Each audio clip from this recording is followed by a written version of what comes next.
Assalamualaikum warahmatullahi wabarakatuh. Berjumpa lagi dengan materi pendidikan agama Islam untuk kelas 6. Apa kabar saudara dan saudara semuanya? Mudah-mudahan selalu tetap sehat dan dalam lindungan Allah Subhanahu wa taala. Amin ya robbal alamin. Hari ini insya Allah kita akan mempelajari materi dari kompetisi dasar, yaitu sikap peduli sebagai implementasi dari hikmah kita berzakat, berinfak, dan juga bersedekah.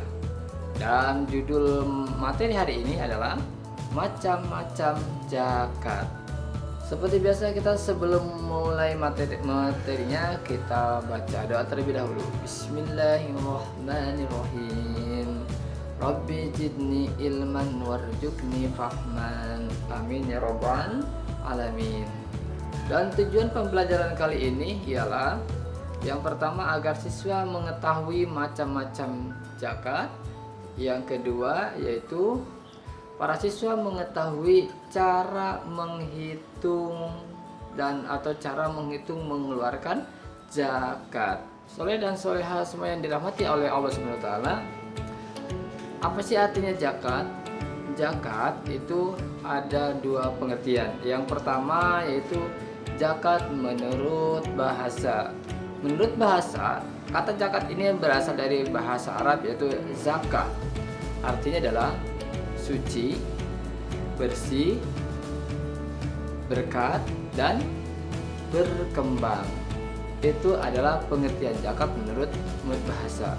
Dan zakat menurut istilah ialah sejumlah harta yang harus dikeluarkan oleh seorang muslim dan diberikan kepada golongan yang berhak untuk menerima zakat sesuai syariat Islam.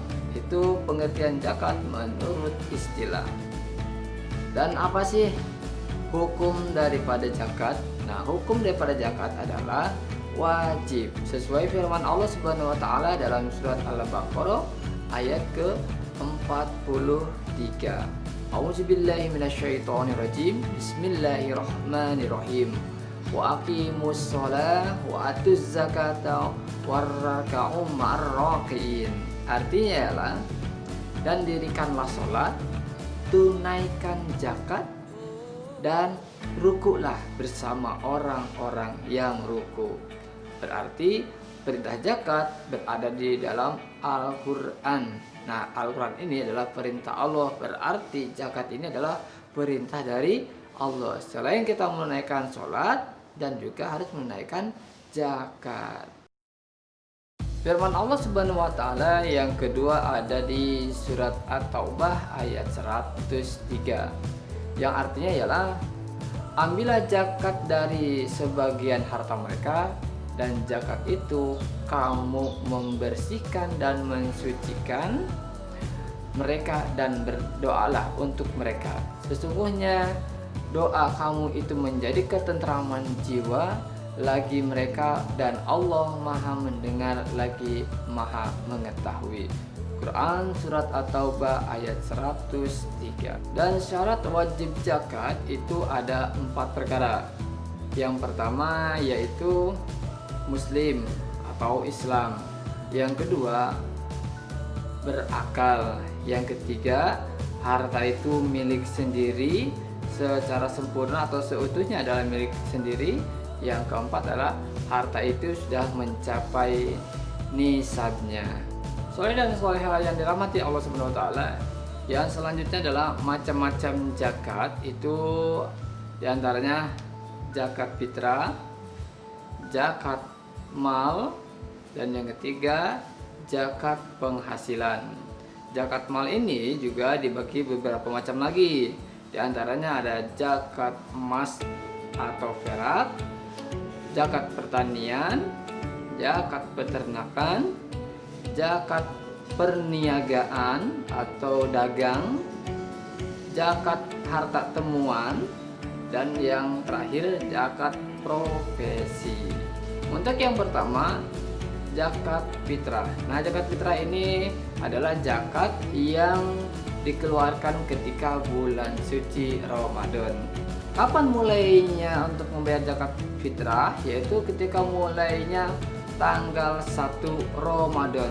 Jadi awal puasa pertama kali itu sudah diperbolehkan untuk membayar zakat fitrah.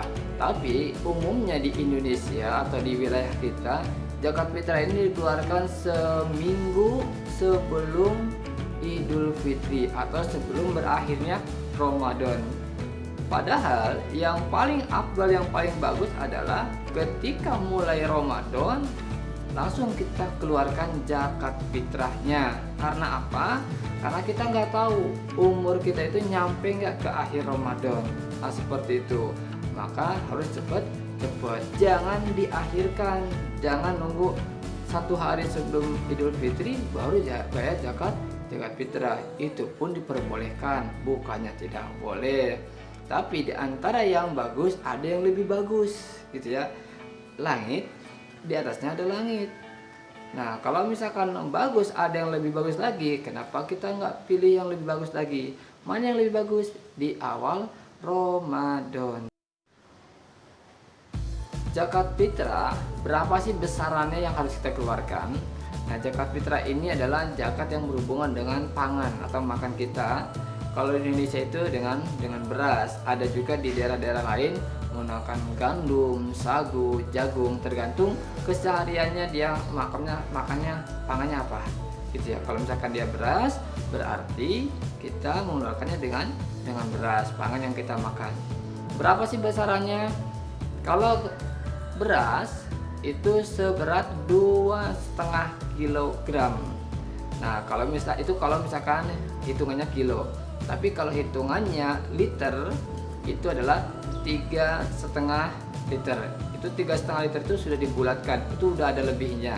Jadi liter 3, sekian liter. Tapi para ilmu ulama membulatkan 3,5 liter atau 3,5 liter. Itu kalau hitungannya liter. Kalau hitungannya kilo yaitu 2,5 kilogram. Kalau misalkan ada yang bertanya, apa kok masih ada yang pakai uang? Nah, silakan. Kalau mau pakai uang, ambillah harga yang paling tertinggi atau harga yang umum yang sering kalian makan. Nasinya berasnya berasal dari harga yang berapa? Harus setara, minimal setara. Kalau lebih bagusnya kita beli yang harga bagus. Misalkan seharinya kita membeli beras liternya 10.000, maka kita beli yang harganya sama 10.000. Boleh nggak yang 12.000? Boleh, itu lebih bagus. Jadi zakat fitrah ini apa sih yang bagusnya, uang atau beras? Yang lebih bagusnya adalah menggunakan beras. Kenapa? Karena itu yang sering kita konsumsi setiap hari. Boleh nggak uang? Boleh. Saya bilang tadi ada yang bagus, tapi ada yang lebih bagusnya. Kita ambil yang lebih bagus. Apa itu? Yaitu berasnya. Yang selanjutnya zakat mal. Nah, zakat mal ini ada berhubungan dengan harta. Nah, berapa sih besarannya yang harus kita keluarkan harta ini? Harta ini akan dihitung selama 1 tahun. Dalam 1 tahun, harta ini kita simpan. Berapa sih yang harus kita keluarkan? Yang harus kita keluarkan adalah sebesar 2,5% atau 2,5% dari harta yang kita miliki. Ya, contohnya nih, seperti ada yang di dalam buku PAI. Misalkan kita punya emas. Emas ini di harta kita tersimpan selama 1 tahun atau 1 tahun lebih nih. Dalam 1 tahun kita punya emas misalkan 85 gram. 85 gram dikali per gramnya berapa? Misalkan harga per gramnya 400.000. 850 gram dikali 400.000 hasilnya ialah 34 juta rupiah. Dari 34 juta rupiah dikalikan 2,5%. Berapa hasilnya?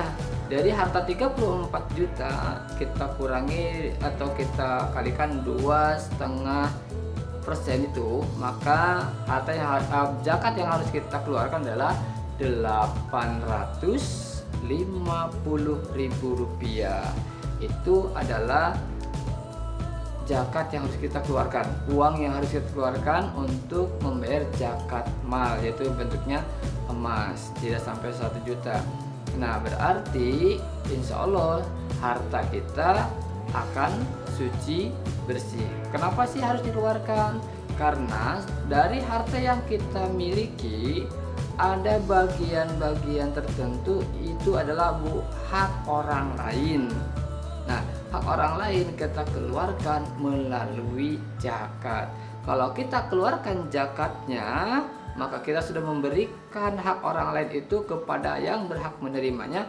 Maka harta yang ada di diri kita, harta yang ada pada kita, maka harta itu 100% murni milik kita. Tidak ada sangkut pautnya lagi dengan hak orang lain. Karena apa? Karena sudah kita keluarkan melalui zakat mal. Kalau dia seorang peternak, zakatnya ialah misalkan dia peternak sapi, kuda atau kerbau. Di antaranya itu ya ada yang sapi atau kuda atau kerbau. Dia sudah wajib untuk mengeluarkan zakatnya apabila nisabnya sudah terpenuhi. Berapa nisabnya? Yaitu sebanyak 30 ekor. Kalau sapi, kuda, kerbau sudah sebanyak 30 ekor dan semuanya umur yang lebih dari 1 tahun, maka itu wajib dikeluarkan zakat malnya. Berapa? 2,5%. Kalau dia seorang peternak kambing, berapa jumlah nisabnya atau berapa ukuran yang harus dikeluarkan? Yaitu ketika kambingnya ini atau domba sebanyak 40 ekor. Kalau udah mencapai 40 ekor antara kambing dan domba, atau misalkan di kambing semua atau domba semua 40 ekor, maka sudah wajib untuk dikeluarkan zakat malnya. Terus yang selanjutnya, apabila dia seorang peternak unta, nah kalau unta ini lebih sedikit. Apabila sudah punya 5 ekor unta, maka sudah wajib untuk mengeluarkan zakat malnya, atau zakat jenisnya zakat peternakan atau zakat ternak. Yang tadi itu misalkan emas, gimana nih kalau yang senang dengan perak? Nah, kalau perak ini jumlah nisabnya kalau sudah mencapai sebanyak 200 dinar. Kalau di Indonesia 200 dinar ini dihitung ke gramnya adalah sebanyak 672 gram. Nah, baru harus dibayarkan zakatnya. Berapa? Sama, yaitu 2,5%. Yang selanjutnya zakat penghasilan. Nah, ini para orang tua kita yang punya penghasilan tiap bulannya, ini sudah ada zakatnya. Atau apa itu namanya? Itu namanya zakat penghasilan. Berapa persen yang harus kita keluarkan untuk zakat penghasilan ini? Sama seperti emas, yaitu sebesar 2,5%. Misalkan dari 1 juta kita keluarkan 2,5%-nya untuk bayar zakat. Jadi harta kita itu insya Allah apa yang kita dapat, ada hak orang lain, kita keluarkan, karena itu adalah bukan hak kita. Hak orang lain kita berikan kepada yang berhak. Punya kita ambil. Itu yang namanya hartanya yang suci, bersih. Kalau udah suci dan bersih, insya Allah akan berkah. Itu yang namanya keberkahan harta. Nah, itulah materi yang kita pelajari hari ini tentang zakat dan macam-macamnya. Kalau yang kurang mengerti bisa ditanyakan langsung lewat Japri, lewat WA atau lewat Classroom. Mudah-mudahan hari ini kita tetap diberikan kesehatan dan diberikan pemahaman yang kuat oleh Allah Subhanahu wa taala agar kita tentang zakat ini terus ingat sampai akhir hayat kita. Kita akhiri pertemuan kali ini dengan baca hamdalah. Alhamdulillah. Dari Bapak kurang dan lebihnya mohon maaf. Wabillahi taufiq wal hidayah. Wassalamualaikum warahmatullahi wabarakatuh.